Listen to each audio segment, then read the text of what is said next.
Good morning all of ज्ञान विविध channel में आप सबका स्वागत है। हमारा कक्षा 9 का 8वां लेसन जिसका नाम गति है उससे संबंधित हम अध्ययन कर रहे थे। इससे संबंधित कुछ न्यूमेरिकल पोर्शन है वो भी हमने लिया था, जिसके अंतर्गत हमने दूरी है, समय है या चाल है, त्वरण है, वेग है, इनसे संबंधित जानकारी ली थी।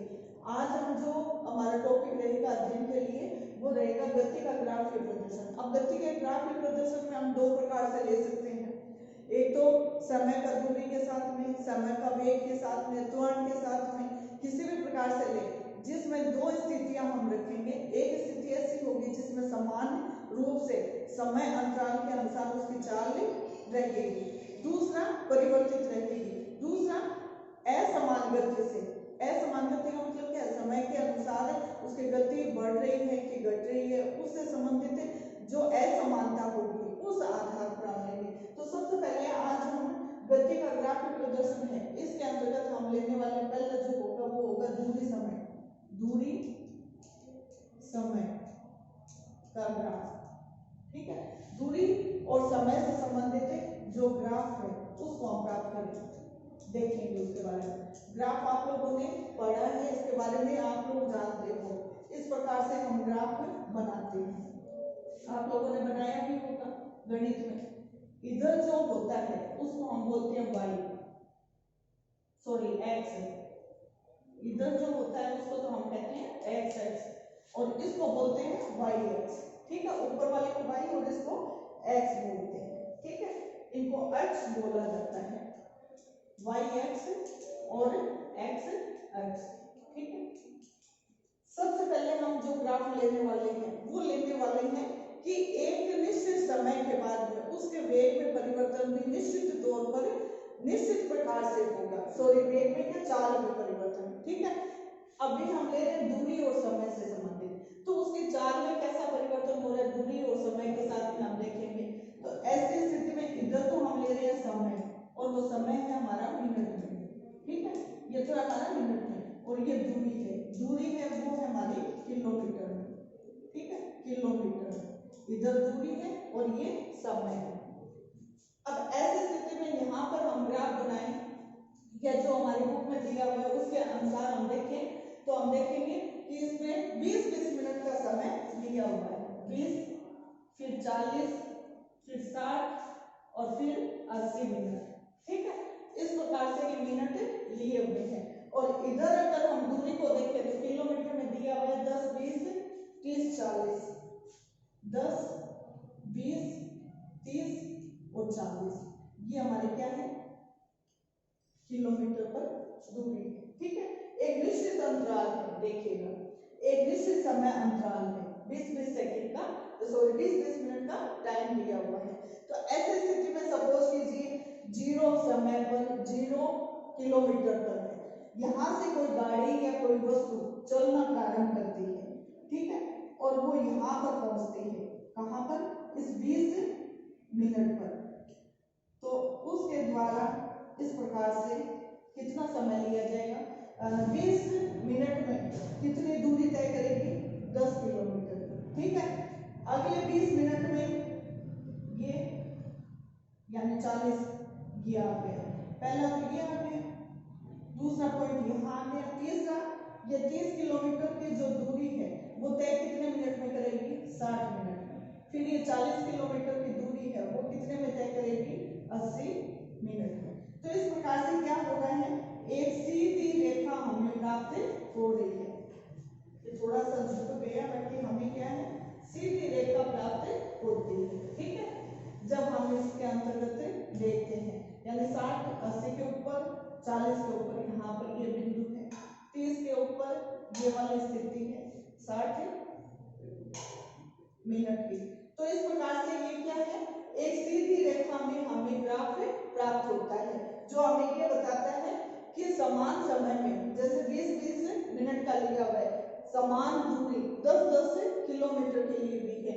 तो इसकी जो चाल है, गाड़ी की जो चाल है वो समय के अनुसार एक जैसे चाल में वो चल रही है।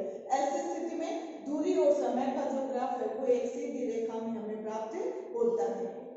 सपोज कीजिए हमें किसी दो बिंदु पर दूरी और समय को देखना है कि उस गाड़ी में या उस वस्तु के द्वारा जो ये दूरी तय की समान गतिमान वस्तु का या समान गतिमान कार का अगर एक विस्थापन को हमें देखना है, एक दूरी, एक चाल को हमें देखना है, तो ऐसी स्थिति में उस बिंदु के ऊपर हमें क्या करना पड़ेगा, एक कोई लंब डालना पड़ेगा। लंब डालने का मतलब एक लाइन बना देनी है जिससे कि एक भिन्न संरचना हमें प्राप्त हो सकती है। जैसे सपोज कीजिए हम 40 और 60 की बात करें तो 40 ये यहाँ है और 60 ये यहाँ है, ठीक है। इनकी हम बात करते हैं। यहाँ पर एक जो ये देखिएगा 40 वाला है वो तो हमारा 20 से मिल रहा है और ये किससे मिल रहा है, इस 30 वाले से मिल रहा है, ठीक है। ऐसी स्थिति में ये जो है ये तो हमें समय बता रहा है, तो समय के अनुसार जैसे हमने यहाँ पर T1 ले लिया और इसको हमने कह दिया T2 है और इस 20 को हमने बोल दिया S1 है और ये क्या है हमारी दूरी S2 है। S1 से S2 दूरी के लिए T1 से T2 टाइम तय T1 से T2 टाइम जो है वो लगता है। दूरी तय क्या है 30 है, ये 20 से 30 किलोमीटर की, यानी ये 10 किलोमीटर की दूरी पर हमें देखना है कि वस्तु के द्वारा कितना विस्थापन हो रहा है, क्या इसकी चाल क्या हो सकती है।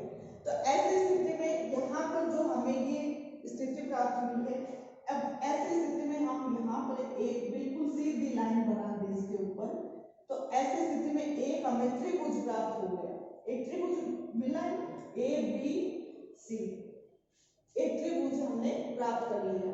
अब ऐसी स्थिति में ये जो है वो तो क्या है T1 T2 और अगर ये ऊपर वाला माने ये वाली स्थिति माने तो ये क्या है S1 से S2 की स्थिति, ठीक है। ऐसी स्थिति में यहाँ पर जो ये विस्थापन या इसका जो परिमाण प्राप्त किया जाएगा, उस परिमाण को प्राप्त करने के लिए यानी वस्तु के द्वारा इतनी दूरी तय करने में इतना समय लग रहा है, तो उसका विस्थापन एक्चुअल में क्या होगा, उसको प्राप्त करने के लिए हम क्या करेंगे, एक गणितीय विधि के माध्यम से हम उसकी चाल को निकालेंगे, उसके वेग को देखेंगे कि वस्तु द्वारा चाल का मान कैसे ज्ञात करेंगे।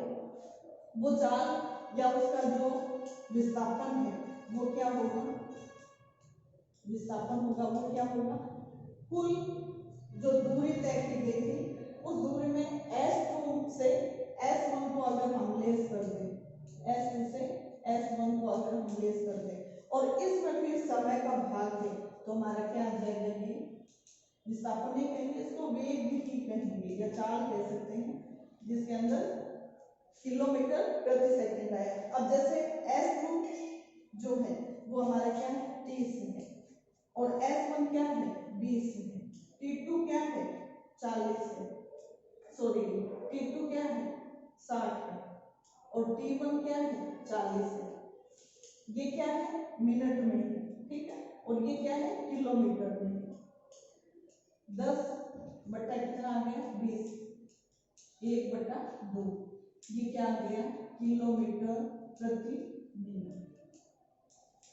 ये क्या है इसकी चाल है, किसकी किसकी चाल है, ये है वस्तु द्वारा जो दूरी तय की गई है उस वस्तु की चाल है, जिसको हम इस मेथड के द्वारा या इस विधि के द्वारा प्राप्त कर सकते हैं। कह सकते हैं कि ये जो त्रिभुज है इस त्रिभुज के अंतर्गत हम देखें कि BC जो है वो हमें क्या बता रहा है, BC हमें बता रहा है इसका विस्थापन कह सकते हैं या इसकी दूरी कह सकते हैं, और AC हमें क्या बता रहा है, AC है वो क्या बता रहा है हमें T2 - T1, यानी ये समान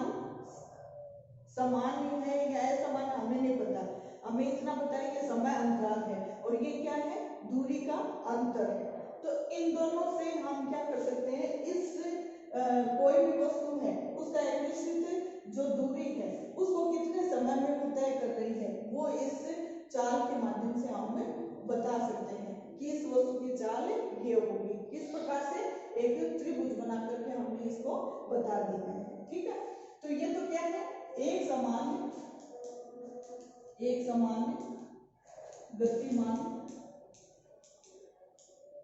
गतिमान किसी वस्तु की दूरी समय का ग्राफ। ठीक है, ये हमारा क्या हो गया, पहला ग्राफ। अब सपोज कीजिए कि हमारे पास में ना तो निश्चित समय है ना निश्चित दूरी है, किसी एक चीज को हम निश्चित कर रहे हैं, या तो समय को निश्चित करें या फिर दूरी को। और सपोज कीजिए हमने समय को निश्चित कर लिया कि एक निश्चित समय अंतराल के बाद में किसी वस्तु की दूरी में परिवर्तन आ रहा है, या उसके द्वारा जो चाल चली जा रही है या जो गतिमान स्थिति है उसमें परिवर्तन आ रहा है। उस आधार पर हम एक सारणी के माध्यम से देख सकते हैं कि किस प्रकार से इसमें असमान गतिमान किसी वस्तु के दूरी और समय के अकॉर्डिंग जो ग्राफ प्राप्त होता है वो कैसा प्राप्त होता है। उसके लिए जैसे एक सारणी के माध्यम से हम देखते हैं जो आपकी बुक में दी हुई है। एक तरफ तो तय की गई दूरी, तय की गई दूरी